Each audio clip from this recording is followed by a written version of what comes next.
Monitoring Station Omega-7 was not an important place. It floated in the darkness at the edge of the quarantine zone, a small metal box with a crew of 12. Its job was simple: watch the border, make sure nothing came out, report anything unusual. In 40,000 years, nothing unusual had ever happened. Yuna had worked at the station for 3 years. She was a Mallory, one of the gentle giants who valued peace and calm above all things. She was young for her species, only 200 years old. She had taken this job because it was quiet and because it paid well. She spent most of her shifts reading books or watching old entertainment programs. There was never anything to do. That night started like every other night. Yuna arrived at her workstation, nodded to the colleague she was replacing, and sat down in front of her screens. The screen showed nothing interesting: empty space, distant stars, the ever-present warning, beacons blinking their ancient messages. She made herself comfortable and opened the book she was reading. It was a romance story about two Mallory who fell in love despite their families being enemies. She was at the exciting part, where they were about to meet in secret for the first time. The first beat made her jump. Yuna looked up from her book. One of her screens was flashing. That had never happened before. She stared at it for a moment, not understanding what she was seeing. Then her training kicked in. She pressed the button to analyze the signal. The computer took a few seconds to process, then displayed the results. Yuna read them. Then she read them again. Then she felt her heart's Mallory had two hearts start to beat very fast. The signal was coming from inside the quarantine zone, from Earth. "That is not possible," Yuna said out loud. Her voice sounded strange in the empty room. "There is nothing there. There has been nothing there for 40,000 years. But the computer did not lie. The signal was real. It was strong and clear, stronger than it should be after traveling such a distance. And it was structured not random noise, but organized data. Someone had sent this signal on purpose. Yuna's hands were shaking as she began to decode it.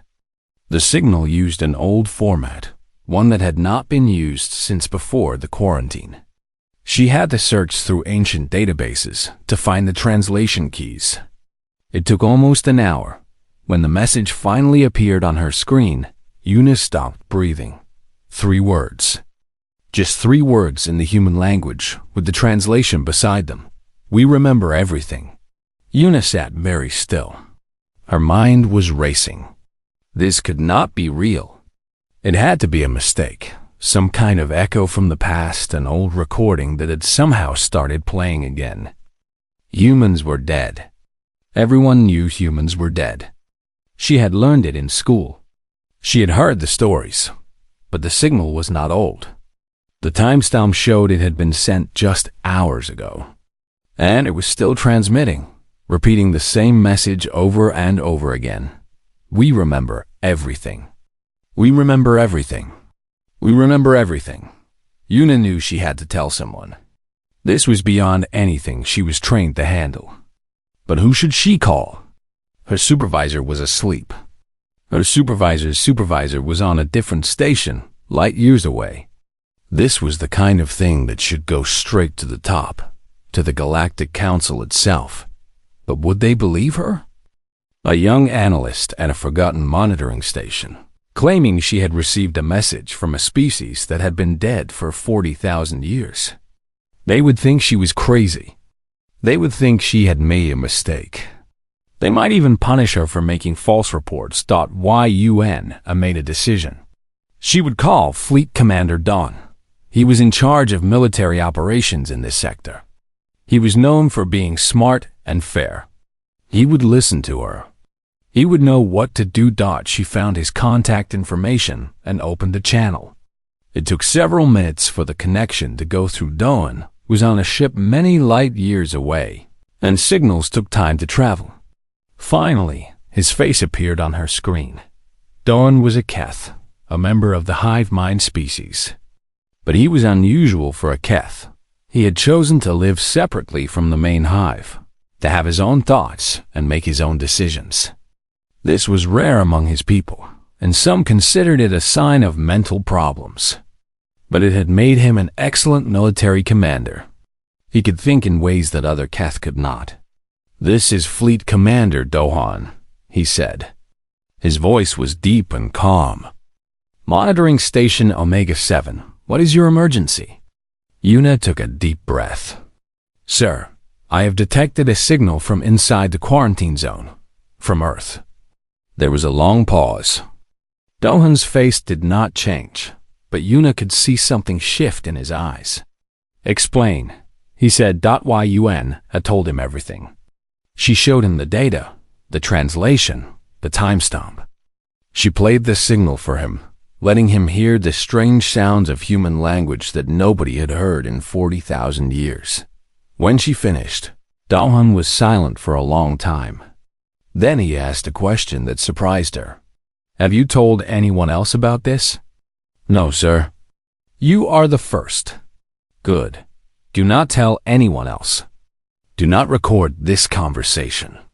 Delete all logs of our communication after we are done." Yuna felt fear growing in her stomach. "Sir, I do not understand." "This is a major discovery. The Council needs to know. The Council knows things that you do not," Dohan interrupted. "Things that have been kept secret for a very long time. If this signal is real, if the humans are somehow still alive, then everything we have been told is a lie." Yuna did not know what to say. She had grown up believing certain things were true. Humans were dead. The Council was wise and good. The galaxy was safe. Now a stranger was telling her that maybe none of that was real. "I am sending a ship to your station," Dohan continued. "It will arrive in 3 days. Do not let anyone else see this signal. Do not respond to it. Just watch and record." "Can you do that?" "Yes, sir." "Good. And Yuna? Be careful. If anyone finds out what you have discovered before I arrive, your life may be in danger. There are people who would do anything to keep this secret buried." The connection ended. Yuna sat alone in the darkness, staring at her screen. The signal continued to repeat, over and over again. "We remember everything." She did not sleep that night. She could not. Every time she closed her eyes, she imagined what might be waiting on that dead world, in that silent darkness where nothing was supposed to live. She imagined creatures that had survived for 40,000 years, growing and changing and remembering. What did they remember? The quarantine? The lies? The way the galaxy had left them to die? What did they feel about the species that had done this to them? And what did they want now? The 3 days of waiting were the longest of Yuna's life. She went through the motions of her job, pretending everything was normal. She smiled at her colleagues and made small talk and acted like nothing had changed. But inside she was counting every second until Dohan arrived. The signal never stopped. It just kept repeating, patient and steady, as if it had all the time in the world. As if it had been waiting 40,000 years and could wait a little longer. Other stations started to notice. Yuna heard reports coming in from across the sector, strange signals, unknown frequencies. Something broadcasting from the quarantine zone. The official response was that it was probably old equipment malfunctioning. Nothing to worry about. No need to investigate. But Yuna knew the truth. And she knew that soon, everyone else would know it too. When Dohan finally arrived, he came with 3 ships instead of 1. They were military vessels, heavily armed, with crews that looked nervous and alert. Dohan himself came aboard the monitoring station with a team of guards. His face was grim. "Show me everything," he said to Yuna. "From the beginning." She showed him. All the data, all the analysis, all the recordings she had made. Dohan studied them carefully, asking questions, making notes. When he was done, he sat back and let out a long breath. "It is real," he said. "I was hoping it would not be. But it is real. Sir, What does this mean? What happened to the humans? How can they still be alive? Daohan looked at her with eyes that held a great sadness. Yuna, do you know the real history of the quarantine?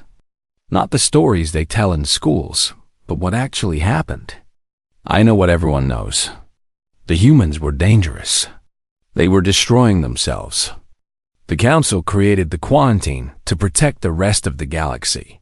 That is not the truth. The truth is that we were afraid. Daohan stood up and walked to the window, looking out at the stars. The humans were not destroying themselves. They were growing. They were becoming powerful. In just a few hundred years, they had advanced more than most species do in 10,000. The Council was afraid that one day, humans would become more powerful than all of us combined. So they created the quarantine to stop them. They created the quarantine to kill them.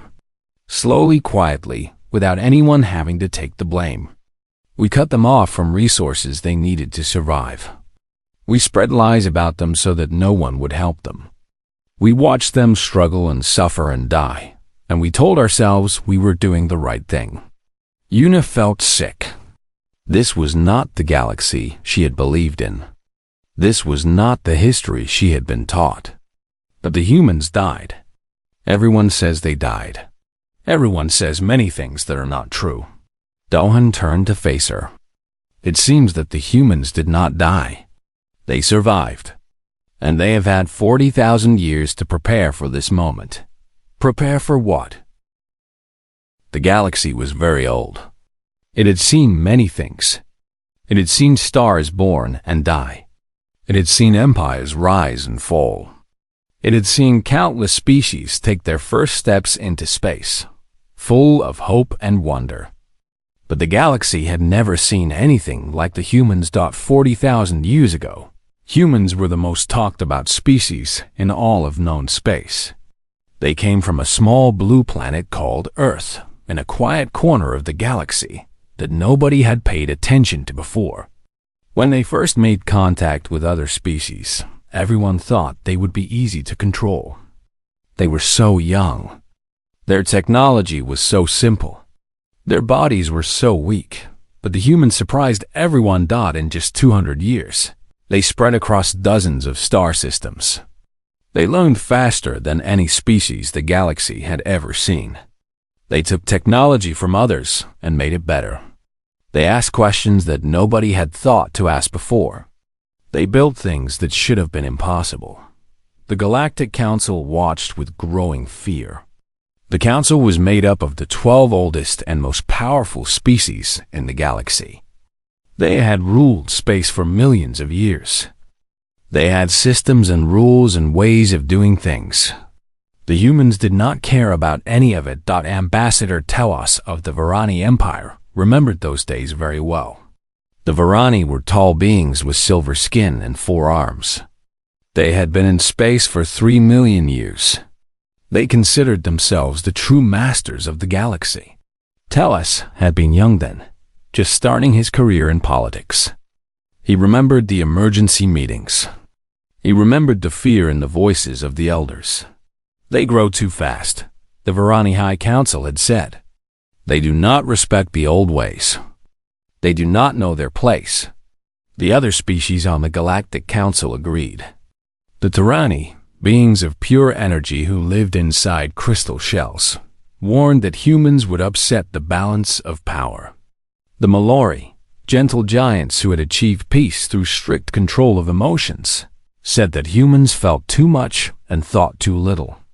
The Keth, a hive mind species that shared all thoughts, could not understand beings who kept secrets from each other. Everyone agreed that something had to be done. Telos was now very old. His silver skin had grown dull with age.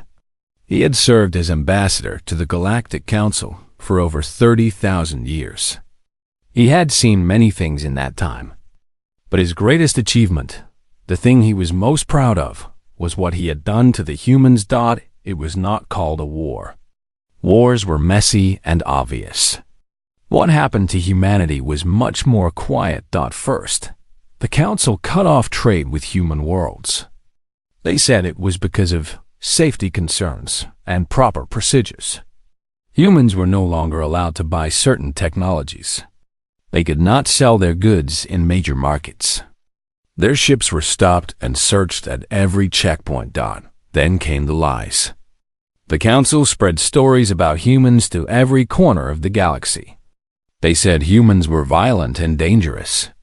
They said humans carried diseases that could kill other species. They said humans could not be trusted. Many of these stories were not true, but they were told so many times that everyone believed them. Finally, the council created the quarantine zone. They drew a line around human space and declared that no one could cross it. Any ship that tried would be destroyed. Any species that helped the humans would face punishment. It is for everyone's safety, Tellus had announced to the galaxy. The humans are not ready to join galactic society. Perhaps in a few thousand years, when they have learned to be more civilized, we will revisit this decision. Everyone knew what the quarantine really meant. The humans were being left to die. Inside the quarantine zone, humans had limited resources. They could not get new technology. They could not trade for food or medicine.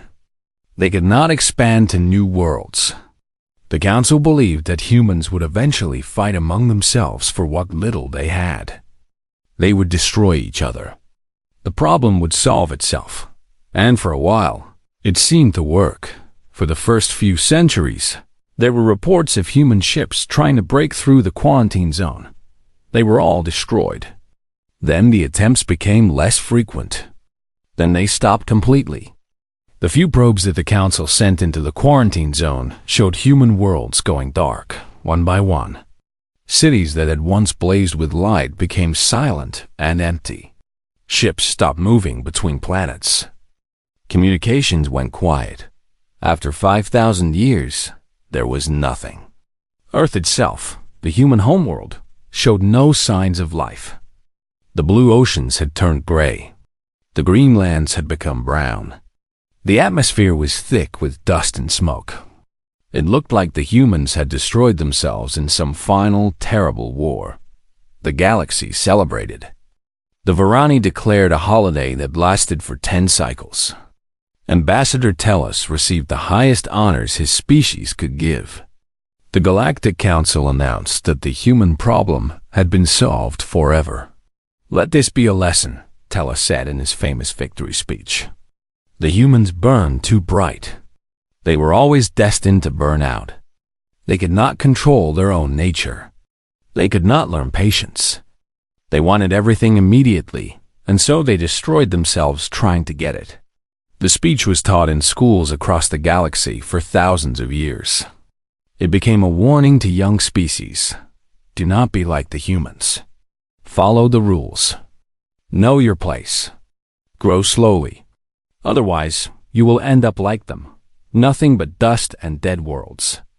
Time passed. Thousands of years became tens of thousands of years. The humans faded from memory.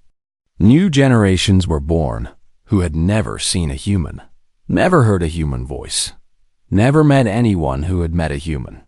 Humans became myths, stories told to children to make them behave. Be good or the humans will get you, parents would say, not really believing in the monsters they described.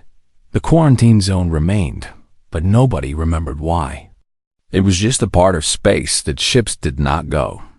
There were warning beacons at the borders that broadcast ancient messages about danger and death. Most pilots did not even know what they were warning about. Earth became known as the dead world.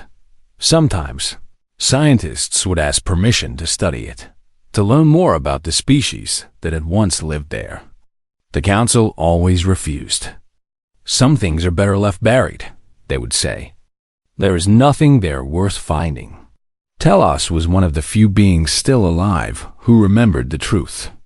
He was ancient now, kept alive by machines and medicine. His body was more metal than flesh. His mind was supported by computers that helped him remember things his brain could no longer hold. But he remembered the humans. He remembered their faces, their voices, their strange mixture of kindness and violence. of genius and foolishness. Sometimes, late at night when he could not sleep, Tellus wondered if they had done the right thing. The humans had been dangerous, yes. They had been unpredictable. But they had also been creative and brave and full of life. The galaxy had been more interesting with them in it than Tellus would shake his head and push those thoughts away. The humans were gone. They had been gone for 40,000 years. Whatever they had been, whatever they might have become, it did not matter now. The galaxy was peaceful. The galaxy was stable. The old ways continued as they always had. This was the truth that Ambassador Tellus believed with all his heart. This was the truth that the entire galaxy believed. They were all wrong. Deep in the quarantine zone, on the world that everyone thought was dead, something still lived. It had grown in the dark, in the silence, for 40,000 years. It had learned patience, the one thing the galaxy never thought humans could learn. It had watched and waited and prepared. And now, after 400 centuries of silence, it was ready to speak. The message was simple. Just a few words broadcast on frequencies that had not been used since before the quarantine began. It was transmitted from Earth, from the dead world, from the place where nothing was supposed to exist anymore. The message traveled outward at the speed of light. It passed through the quarantine zone, through the warning beacons that were supposed to keep everything in. It entered the wider galaxy, spreading like ripples in a pond. It would take time for the message to reach the nearest inhabited systems. It would take more time for anyone to notice it, to understand what it meant, to realize where it came from. But eventually, someone would hear it. Someone would translate those ancient human words. Someone would understand. And when they did, everything would change. The message said, "We remember everything." In a monitoring station at the edge of the quarantine zone, a young analyst named Yuna was about to have the worst night of her life. She did not know it yet.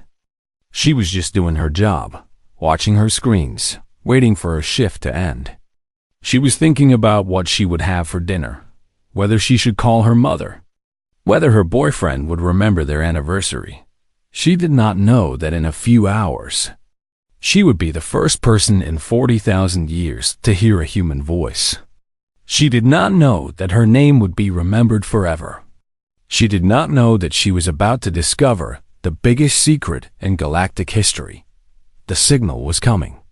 The silence was about to end, and the galaxy would never be the same again. Before Doan could answer, another signal came through. This one was different from the first. It was not a simple message repeated over and over. It was the news spread faster than light. Within hours of Yunji's transmission, every major government in the galaxy knew what had happened. The humans were alive. The humans had returned. The secret that had been buried for 40,000 years was now exposed for everyone to see. The reaction was immediate and chaotic. On the Varani homeworld, Ambassador Tellus collapsed when he heard the news. His old heart stopped for nearly a minute before the medical machines brought him back. When he woke, his first words were, "They were supposed to be dead. We made sure of it. How can they be alive?" The Varani High Council called an emergency meeting. For the first time in 10,000 years, all 12 members gathered in person. They sat in their ancient chamber, surrounded by statues of their ancestors, and tried to understand what this meant for their empire. "We must destroy them," said General Koros, the military leader, "before they can do anything else. We send our entire fleet into the quarantine zone, and we end this once and for all." "And what if we fail?"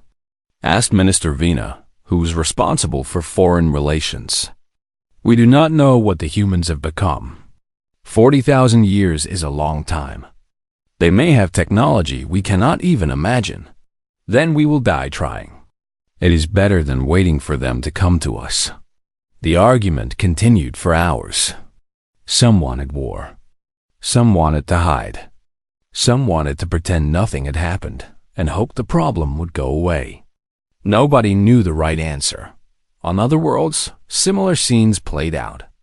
The Tyranni, the energy beings in crystal shells, withdrew to their deepest temples to think.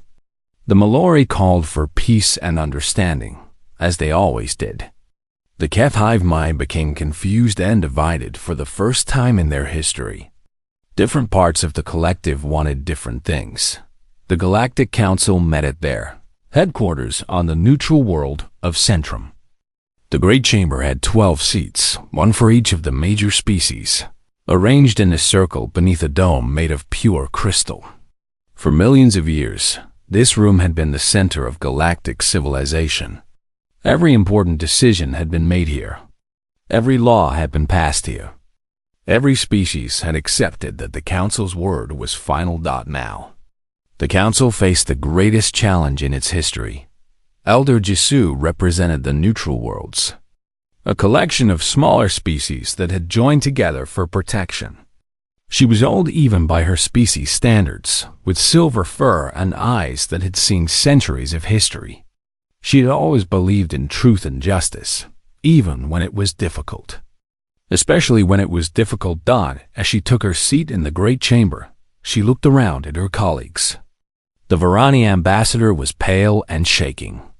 The Tyranni representative flickered nervously inside its crystal shell. The Mallory delegate was trying to project calm, but Jisoo could see the fear beneath the surface. "Let us begin," said Chairman Rilos, the oldest member of the council. He was a being of unknown origin, so ancient that nobody remembered what species he belonged to. "We all know why we are here. The humans have returned. We must decide what to do about it." General Koros stood immediately. "There is nothing to decide. We must attack now, before they can act. Every moment we waste gives them more time to prepare." "Prepare for what?" Elder Jisoo asked. "We do not even know what they want." Their message said, "We remember everything." That is not a declaration of war. That is a statement of fact. It is a threat. They are telling us they remember what we did to them. They want revenge. Perhaps. Or perhaps they simply want to talk. Jisoo stood and addressed the entire chamber. "For 40,000 years, we have told ourselves that the humans were monsters. We taught our children that they were violent and dangerous and deserved what happened to them. But I have been studying the old records. The real records, not the stories we invented later. And I have learned something interesting." She activated a display screen in the center of the room. Images appeared, images that had not been seen in tens of thousands of years. Humans building cities. Humans creating art. Humans helping other species. Humans laughing and crying and living their lives.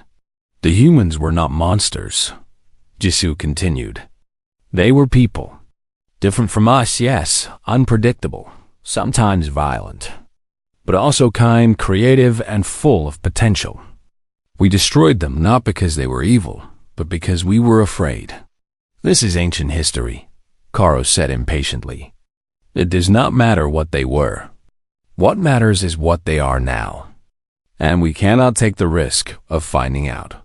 "Actually," said a new voice, "I think it matters very much." Everyone turned. A holographic image had appeared in the center of the chamber, a human woman with black hair and dark eyes. It was Yoonji, the same woman who had appeared to Yuna and Dohan. Somehow, she had accessed the Council's most secure communication system. Guards moved forward, but there was nothing to attack. It was just an image, a projection, a ghost from a dead world. "How did you get into this channel?" Chairman Rilos demanded. "This is a secure system." "Nothing is secure anymore," Yoonji said calmly. "Not from us. Please, sit down. I am not here to fight. I am here to answer Elder Jisoo's question, the question she asked earlier that nobody wanted to address." Jisoo looked at the hologram with curiosity rather than fear. "What question?" "If we survived 40 millennia in silence, what have we become?" Yoonji smiled. It is a good question. Would you like to know the answer? Nobody spoke. The chamber was completely silent. Every being in the room was frozen, staring at the ghost of the species they had tried to kill. Unji continued. When the quarantine began, we had 12 billion people on 14 worlds. Within the first century, that number fell to 3 billion. Disease, starvation, war, all the things you expected would happen. All the things you wanted to happen.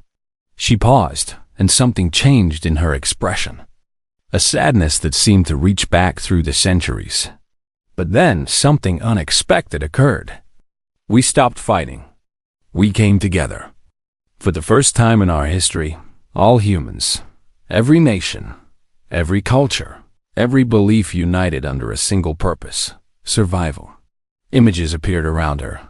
Humans working together, building, creating, adapting. Underground cities. Space stations hidden in asteroid fields. Technology that looked nothing like what the galaxy remembered. We had no resources from outside, so we learned to make everything we needed from what we had. We had no new technology from other species, so we invented our own. We had no teachers, so we taught ourselves. And we had time. 40,000 years of time. General Koros found his voice. If you have become so advanced, why reveal yourselves now? Why not just attack while we were still unaware? Yunji looked at him with something that might have been pity. Because we did not want to attack. We never wanted to attack. That is what you still do not understand about us, General. Humans do not want to destroy. We want to build. We want to explore. We want to connect with others. That is what we were doing when you sealed us away, not trying to conquer you, but trying to join you. Then why send that message? Elder Jisoo asked. We remember everything. If you did not mean it as a threat, what did you mean? We meant exactly what we said. We remember everything. Every lie you told about us. Every treaty you broke. Every message we sent begging for help that you ignored. We remember the children who died from diseases that your medicine could have cured. We remember the ships you destroyed when they tried to break through the quarantine. We remember the exact moment when we realized that nobody was coming to save us. The chamber was silent. Some of the delegates could not meet her eyes. But remembering is not the same as revenge, Yunji said. We remember, but we have also grown beyond our pain. We are not here to punish you. We are here to show you what we have become. And what is that? Chairman Relos asked. We have become something new. Something that has never existed before in this galaxy. Yunji's image shifted, changed, expanded. Suddenly, it was not just one woman standing before them, but thousands of humans, millions of them, all connected somehow, all speaking with one voice. We are still human. We still feel love and anger and hope and fear. But we have learned to master these feelings instead of being mastered by them. We have learned patience. We have learned to think in centuries rather than days. We have learned that true strength comes not from destroying your enemies, but from understanding them. The council members looked at each other. They did not know how to respond to this. Everything they had expected, threats, demands, declarations of war, none of it had happened. Instead, they were being offered something they had never considered understanding. What do you want from us? Elder Jisoo asked. We want answers, Yunji said. We want to know why. Why did you fear us so much that you chose to kill us rather than talk to us? Why did you believe the lies about us? Why did you never, in 40,000 years, send anyone to check if we had truly died? The questions hung in the air. They were simple questions, but nobody seemed able to answer them. We also want something else, Yunji continued. We want you to meet us, face to face. Not as enemies, not as judges, but as beings who share this galaxy. We want to show you what we have built, what we have learned, what we have become. And we want to decide together what happens next. This could be a... The Council fleet arrived at the edge of the quarantine zone on the 7th day. 12 flagships, one from each major species, surrounded by hundreds of smaller vessels. It was the largest gathering of military power in galactic history. And yet, everyone on every ship knew that it would not be enough if the humans wanted to destroy them. No amount of firepower would save them. Elder Jesu stood on the bridge of the neutral world's flagship, watching the empty space ahead. The old warning beacons still blinked their ancient messages, telling ships to stay away, warning of danger and death. But the danger they warned about had turned out to be very different from what anyone expected. "Any sign of them?" she asked.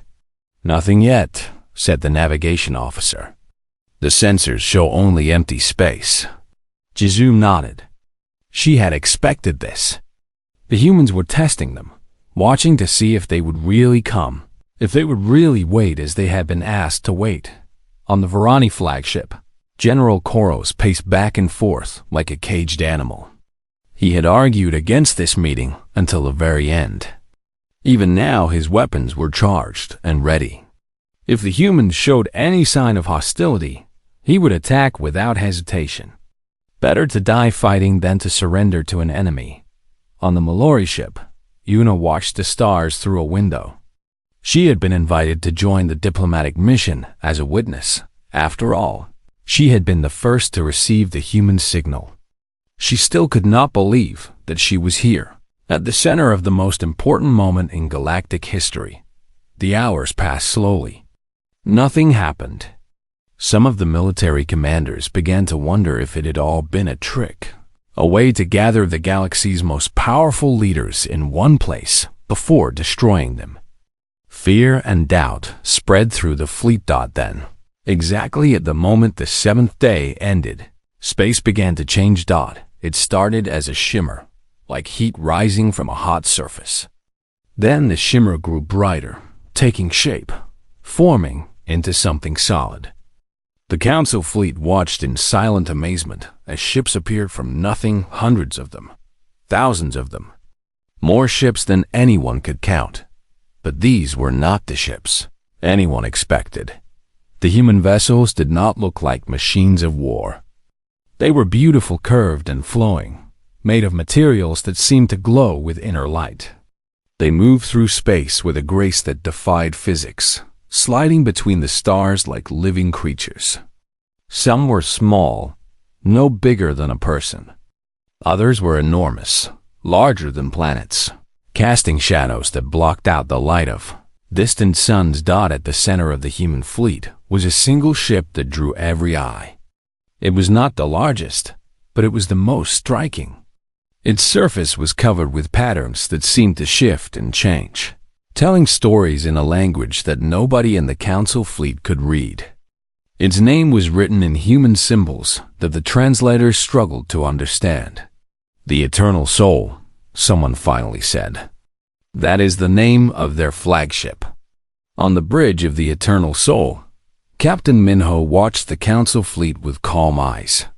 He was tall for a human, with gray hair and a face marked by centuries of life.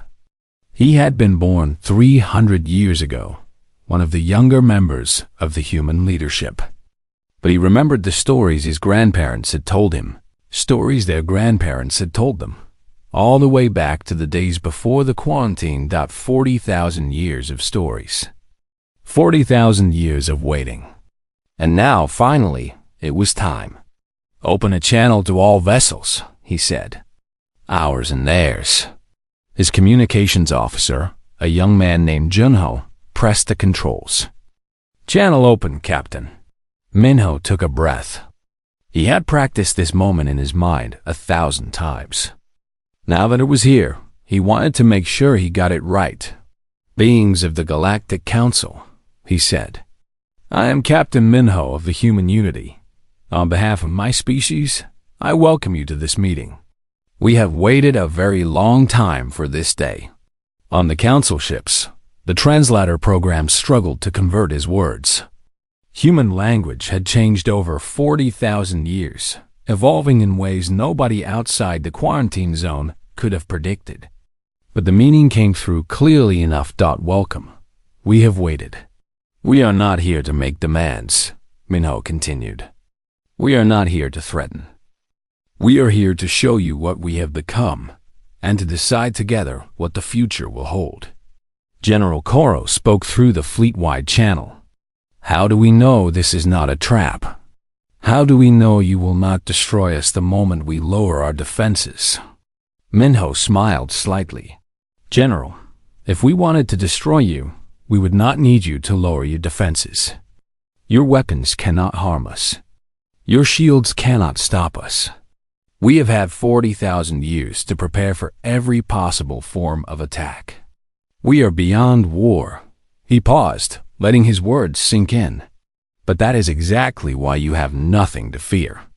We did not evolve beyond war so that we could win wars more easily. We evolved beyond war because we learned that there is no such thing as winning. Every victory creates new enemies. Every defeat plants seeds of future conflict. The only way to truly win is to stop playing. On the neutral world's flagship, Elder Jisoo listened with growing wonder. This was not what she had expected. She had prepared herself for anger, for accusations, for demands. Instead, she was hearing something that sounded almost like wisdom. I would like to meet you in person, she said through the channel. Face to face, without weapons or guards. Is that possible? There was a long pause. Then Minho replied, Yes, we will send a shuttle to your ship. You may bring anyone you wish.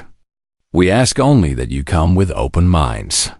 The shuttle that arrived was unlike anything the Council had ever seen. It had no engines that anyone could detect, no visible means of propulsion. It simply moved, gliding through space as if space itself was carrying it. Elder Jisoo boarded the shuttle with a small group of volunteers. Yuno was among them, trembling with fear and excitement. Dohan came as well, representing the military perspective. A few other scientists, diplomats, historians filled out the group. The shuttle's interior was warm and comfortable, with seats that adjusted automatically to fit each species. The walls displayed images of Earth, not the dead world that the Council's probes had shown, but a living planet, green and blue and beautiful. This is what Earth looks like now, said a voice. They turned to see a young woman sitting in a seat that had been empty a moment before. She had black hair and kind eyes and a gentle smile. My name is Hana, she said. I will be your guide. How did you? Doan started, then stopped. There was no point in asking. The humans could apparently appear and disappear at will. The rules that govern normal beings did not seem to apply to them. Earth died and was reborn, Hana continued. It took us 5,000 years to heal the damage. Now it is the heart of our civilization, the place where we remember where we came from and dream about where we are going. The shuttle moved through space without any sensation of motion. One moment they were near the Council fleet. The next moment they were somewhere else entirely, surrounded by human ships, approaching a vessel so large that it looked like a small moon. Welcome to the Eternal Soul, Hana said. This is where you will learn the truth about what we have become. The docking bay was filled with humans. They came in all sizes and shapes, young and old, tall and short. Some wore simple clothes. Others wore suits that seemed to be made of light itself. All of them watched the Council delegation with curiosity and something that looked almost like hope. Captain Minho was waiting for them. Beside him stood Yoonji, the woman from the transmissions. And beside her was someone else, someone very old, someone whose eyes held the weight of centuries. This is Grandmother Sue, Minho said. She's one of our elders, one of the few who still remembers the time before the quarantine. Grandmother Sue stepped forward. She was small and frail, her skin wrinkled with age, her hair pure white. But her eyes were sharp and clear, and when she spoke, Her voice was strong. "I was a child when the quarantine began," she said. "I remember the ships disappearing from the sky. I remember my parents telling me that we were alone now, that nobody was coming to help us. I remember being afraid." She looked at each member of the council delegation in turn. "I also remember deciding not to stay afraid. I remember deciding that if the galaxy did not want us, we would make our own way. I have lived for 40,000 years to see this moment. To see you standing here, in our ship, asking to learn about us. How is that possible?" Yoon asked. 40,000 years? No species lives that long. No species used to live that long, Yoonji corrected. We learned to overcome death. Not to avoid it completely. That would be too lonely, but to choose when we are ready to go. Grandmother Sue has chosen to stay because she wanted to witness this meeting. After today, she will finally rest. The old woman smiled. I have seen enough. I have seen humans go from a scattered, frightened people to what we are now. I have seen us learn patience and wisdom. I have seen us build wonders that our ancestors could not have imagined. And now I have seen the galaxy come to us, not in war, but in peace. I can die happy. Elder Jisoo felt tears forming in her eyes, something that rarely happened to her species. We were wrong to fear you. We were wrong to try to destroy you. I am sorry. Thank you, Grandmother Sue said. That is all we ever wanted. Not revenge. Not power. Just acknowledgement. Just understanding. Hatwood tea. The tour of the Eternal Soul took hours. The council delegation saw laboratories where human scientists worked on The days after the meeting were the strangest in galactic history. News of what had happened spread to every inhabited world, every space station, every ship in the known universe. The humans had returned. The humans had forgiven. The humans had offered peace, but not everyone was ready to accept. On the Vorani homeworld, Ambassador Tellus lay in his medical bed, kept alive by machines he no longer wanted. His life's work had been the destruction of humanity. Now humanity had not only survived, but transcended everything he had believed possible. The shame was unbearable. I want to die, he told his doctors. Let me go. But before they could grant his wish, a visitor came. She appeared in his room without warning, a young human woman with black hair and gentle eyes. Tellus recognized her immediately. Everyone in the galaxy now knew the face of Yoonji. What do you want? He asked. His voice was weak but full of bitterness. Have you come to mock me? To show me what my actions created? No, Yoonji said. She sat down beside his bed. I came to talk. There is nothing to talk about. I am a monster. I condemned billions of your people to death. I lied and manipulated and destroyed everything you could have been. There is no forgiveness for what I did. Eunji was quiet for a moment. Then she said something that Tellus did not expect. Tell me about your childhood. What? Your childhood. Before you became an ambassador. Before you learned to hate humans. Tell me about the child you were. Tellus stared at her. This made no sense. She should be angry. She should be vengeful. Instead, she was asking about his past like an old friend. I do not understand what you are doing. I am trying to understand you, Yoonji said. I have read all the records. I know what you did. But records do not tell me why. Records do not show me the being behind the decisions. I want to know who you really are. Despite himself, Tellus began to talk. He told her about growing up in the Varani Empire, about the pressure to succeed, about the fear that drove every decision. He told her about his first encounter with humans, how strange and frightening they had seemed. He told her about the meetings where the decision to create the quarantine was made, about the arguments he had used to convince others that it was necessary. We were afraid, he said finally. That is the truth. Not because you were evil, but because you were different. You changed too fast. You did not follow the rules. We could not predict what you would do, and that terrified us. So you tried to destroy what you did not understand. Yes. Tears ran down Tellus's face, the first tears he had cried in thousands of years. And now I see what you could have been, what we could have been together. I see the future we destroyed, and I hate myself for it. Onji reached out and took his hand. Her touch was warm and gentle.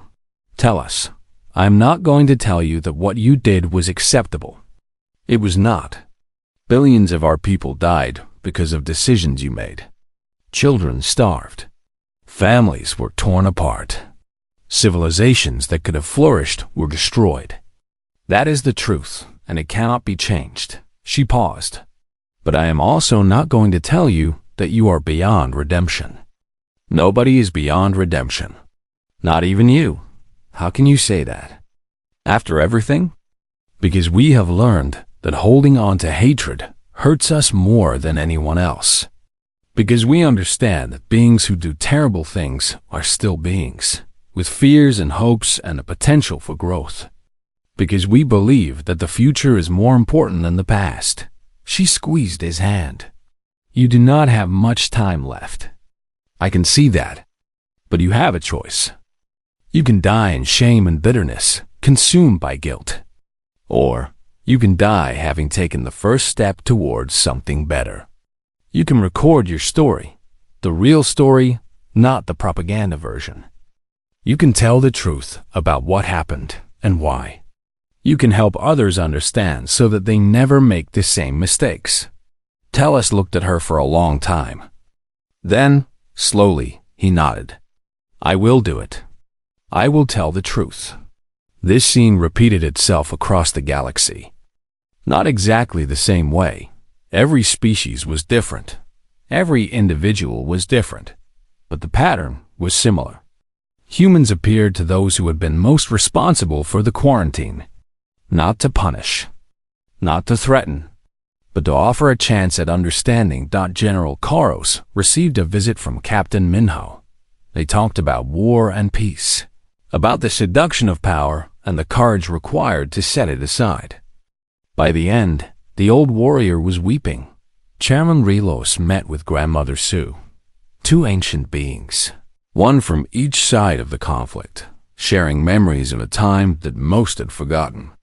They talked until dawn and emerged as something that had once seemed impossible. Friends, the Turani. The energy beings in crystal shells were visited by human scientists who had learned to communicate in pure thought. For the first time, the Turani encountered minds that could match their own. And they were humbled by the experience. The Keth hive mind received the most unusual visitors of all humans, who had learned to connect their consciousnesses, to think as one while remaining individuals. The Keth had never imagined such a thing was possible. It changed their understanding of what minds could be. Elder Jesu watched all of this happen with wonder. She had expected many things when the humans returned. She had expected war or peace, revenge or mercy. She had not expected this a systematic effort to understand and heal, to bridge the gap of 40,000 years one conversation at a time. Why are you doing this? She asked Yunji during one of their many meetings. Why invest so much effort in beings who tried to destroy you? Because the galaxy is sick, Yunji replied. It has been sick for a long time, longer than the quarantine, longer than humans have existed. The sickness is fear. Fear of change. Fear of difference. Fear of anything that does not fit the established patterns. We suffered because of that fear. But so has everyone else, in different ways. She looked out at the stars. We could conquer the galaxy. We could impose our will on everyone and force them to change. But that would just create new fears, new resentments, new conflicts. Instead, we are trying something that has never been done before. We are trying to heal the galaxy from the inside out, one being at a time. And if it does not work, Then we will try something else. We have learned patience, remember? We can wait another 40,000 years if necessary. The changes came slowly at first. Then, faster and faster. Human technology began to spread, not forced, but offered freely to any who wanted it. Diseases that had plagued certain species for millennia were cured. Energy sources that had seemed impossible became common. Travel between stars that had once taken years now took days. But the most important changes were not technological. They were in the way beings thought about each other. The old prejudices did not disappear overnight. Some species still feared humans, still believed the old lies. Some individuals refused to accept that they had been wrong. There were conflicts, misunderstandings, setbacks, but the direction was clear. The galaxy was slowly, painfully, wonderfully changing. 1 year after the humans returned, the Galactic Council held a special session. All 12 major species were present, along with observers from hundreds of smaller civilizations. And for the first time in history, a human representative sat among them. Commander Hana took her seat with quiet dignity. She was young by human standards, only a few centuries old, but she carried herself with the wisdom of someone much older. The other delegates watched her with a mixture of awe and respect. Chairman Rilus, who had decided to stay on for one more term despite his age, called the session to order. We are gathered here to mark a new chapter in galactic history. 1 year ago, we believed that humanity was dead. Today, they sit among us as equals, as friends, as teachers. The lessons they have taught us have already begun to transform our civilization. He turned to Hana. Commander, do you have anything you wish to say? Hana stood. The chamber fell silent. 40,000 years ago, you made a choice. You chose fear over understanding. You chose isolation over connection. You chose to let us die rather than learn to live with us. She paused, and her eyes swept across the chamber. We could have made the same choice when we returned. We could have chosen revenge, destruction, dominance. Many expected us to. Some of you probably still fear that we will. Another pause. But we made a different choice. We chose to forgive, not because what you did was acceptable, but because hatred would destroy us more surely than any weapon. We chose to reach out, not because you deserved it, but because connection is better than isolation. We chose to share what we have learned, not to show our superiority, but because knowledge should not be hoarded. She smiled, a warm, genuine smile. We do not want to rule the galaxy. We do not want to judge you or punish you or control you. We want something much simpler. We want to be your friends. We want to explore the stars together, to learn together, to grow together. We want to build a future that includes everyone, not just the chosen few. She looked directly at the representatives of the Varani, the species that had worked hardest to destroy humanity. We do not forget. We cannot forget. The memories of what was done to us are part of who we are. But we do not let those memories define us. We carry them as lessons, not as chains. A gaze moved to Elder Jisoo, who had been one of the first to accept the human's return. Some of you have all Red Bloom's tea.